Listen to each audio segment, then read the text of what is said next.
Hey, this is Jamey with Stonemeyer Games, and today I'm going to talk about my favorite game mechanism in Uwe Rosenberg's At the Gates of Loyang. This is, I guess, what would be considered a classic game at this point, but I played it for the first time just the other day.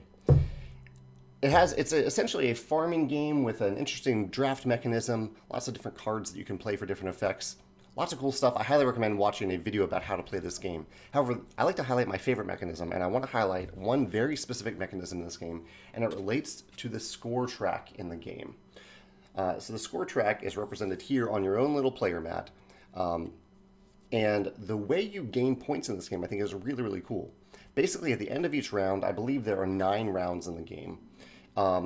You can spend one resource to move up to the next space on the track, and then you can pay the numbers shown on this track in coins to advance and gain more victory points. For example, if my token, say, is on the 6 at the end of round 3, say, I can pay 1 coin. I think I said resource. You can pay 1 coin to move up to the 7 spot, and then once I'm there, if I want to move additional spaces, I would need to pay 8 coins, and then 9 coins to move up there, and then 10 coins.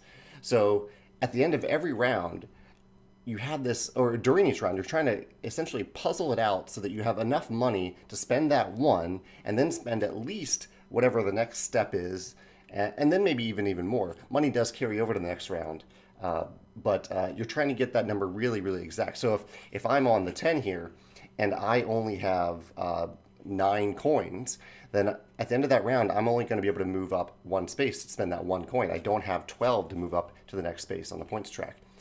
There's a nice constraint here on the number of rounds. There's only 9 rounds where you can score, and so every round is precious. And it gives you a strong incentive. This is probably my favorite thing about this.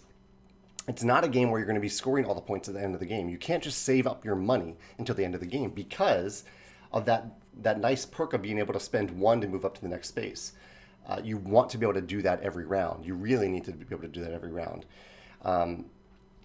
And yeah, it's just, I've never seen a scoring mechanism like this. It's so elegant. It was a little weird to explain. As you can tell, I needed an example to explain here. But once you get it, you get it. And it just adds a really nice, abstract but puzzling mechanism to the game that I really enjoyed in At the Gates of Loyang. So I'm curious if you have a different favorite mechanism in this game, or if you've seen a scoring mechanism that's similar to this, or if you have any ideas for a new implementation of the scoring mechanism. I'd love to hear your thoughts in the comments.